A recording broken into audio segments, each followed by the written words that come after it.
반갑습니다. 부동산 전망하는 남자 골든마우스 인사드립니다. 6.17 부동산 대책에 따라 고양시가 조정지역 안에 들어왔는데요. 오늘은 경기도가 토지거래 허가구역을 지정한 그 뉴스에 대해서 한번 말씀드려보도록 하겠습니다. 경기도는, 출처는 경기도인데요.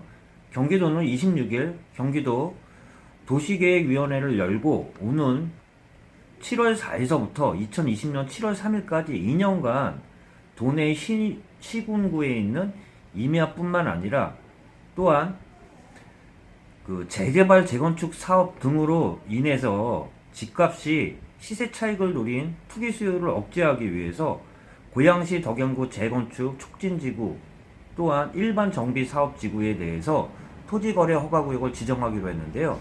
그 기사에 대해서 한번 말씀드려보도록 하겠습니다. 발표 자료에 따르면 2020년 7월 4일서부터 7월 3일까지 2년 동안 토지거래 허가구역을 묶는다는 이야기인데요. 토지거래 허가구역이 지정되면 일정 이상 토지를 승인받지 않고 사용하거나 목적 이외에 이용한 사람에 대해서 2년 이하의 징역 또는 계약 체결 당시 개별 공시지가에 따른 토지가격 30%에 해당하는 금액의 벌금이 부과된다고 합니다.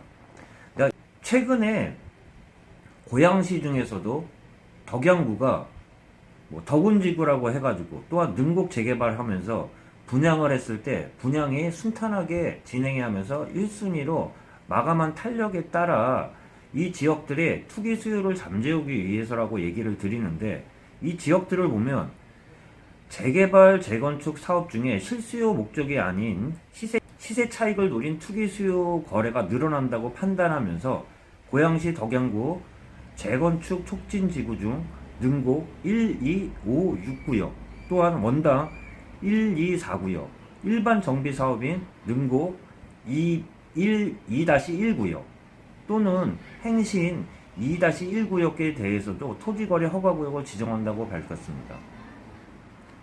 이게 발표된 원인들을 보면 최근에 6.17 부동산 대책에 대해서도 관련이 없다고 말할 수가 없어요.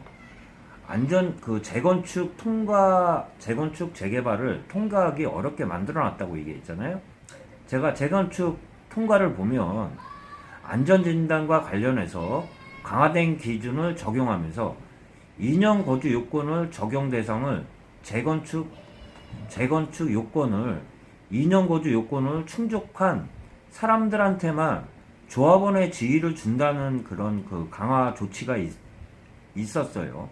이 사업은, 이 개정안은 언제 공표가 되냐면, 발의가 되냐면, 올해 말까지 국토부의 조사 결과의 발표 자료에 따르면 개정 법률이 필요한 안전진단 선정 주체의 변경 및 그 안전진단 제재 관련 사항을 올해 말까지 도시정비법을 개정하여 내년 상반기 안전진단을 시작하는 사업부터 시행한다고 예고를 했습니다.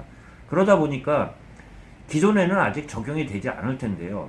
그러다 보니까 고양시에 재건축, 재개발 구역이라고 할 수 있는 원당지구나 능곡이나 행신지구들 같은 경우가 이 조항을 피하기 위해서 거래가 좀 늘어났다고도 볼 수 있는데, 그러다 보니까 토지거래 허가구역을 바로 지정하면서 단행을 했다고 할 수 있는데요.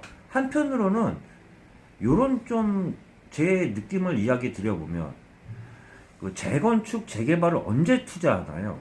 많이 기다려서 투자한다 그러면 아무래도 위험부담이 많이 남기 때문에 재건축, 재개발이 얼마 남기지 않고 실질적으로 투자하는 사람들도 있을 거예요. 그렇게 봤을 때 얼마 남지 않고 투자하는 사람들을 꼭 다 투기 수요라고 볼 수 있을 것인가?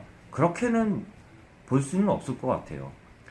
내가 실수요자 입장에서도 보면 장기간 원당 같은 경우도 10년 이상이 진행된 재개발 구역들이 많아요. 그렇게 오래 기다리다 보면 내 집 마련의 꿈이 워낙 길어지다 보면 그만큼 리스크가 커질 텐데요. 조합이 구성되고 얼마 남지 않았을 때 투자할 수 있는 수요를 다 투기 수요라고 말할 수 없으면서 그 중에서도 실수요자들이 있을 수 있어요. 그리고 있고요.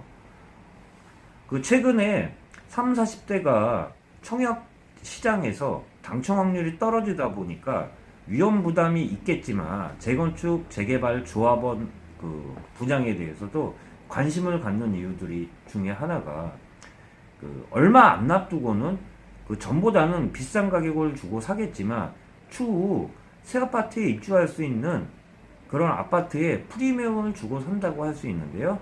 이러한 그 요건 자체는 6.17 부동산 대책에 따라 2년 거주 요건이 지금 채우지 않은 상황에서도 일부 단지들 입장에서는 조합원의 지위를 획득할 수 있으면서 그러한 단지들에 따라 당연히 그 실수요자 입장이나 투기 수요도 있겠지만 실수요자 입장에서 그쪽에 눈을 담을 수도 있다고도 볼 수 있는데 그러한 상황 자체도 이번에 토지거래 허가구역에 따라 좀 원천적으로 좀 줄인다는 내용이 될 수가 있습니다.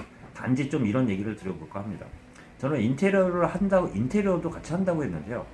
원당 지구들을 보면 정말 오래된 단지들은 정말 오래됐어요. 그렇다 보니까 실거주하는 그 환경 자체가 굉장히 열악하다고 할 수 있는데요. 원당뿐만 아니라 대부분 재건축, 재개발이 그 임박해서는 그 거주 요건 자체가 굉장히 열악하다고 할 수 있습니다. 겨울만 되면 수도나 동파돼가지고 교체를 하는 그러한 열악한 환경하에서 내년 이후부터는 실거주 요건까지 붙었기 때문에 요번에 어떻게 보면 막차 수요라고 할 수 있는데요. 그 막차 수요까지 어떻게 보면 경기도에서는 토지거래 허가구역을 지정하면서 2년 동안 그 수요를 차단했다고도 볼 수 있습니다. 이 영향 자체는 재건축, 재개발 구역에 따라 지금 영향을 받을 수밖에 없는데요. 오늘은 경기도에 2년 토지거래 허가구역을 지정한 원당과 또한 행신과 능곡에 대해서 한번 말씀드려봤습니다. 네, 골든마우스였고요. 추후 영상에서 다시 찾아뵙고 인사 나누도록 하겠습니다.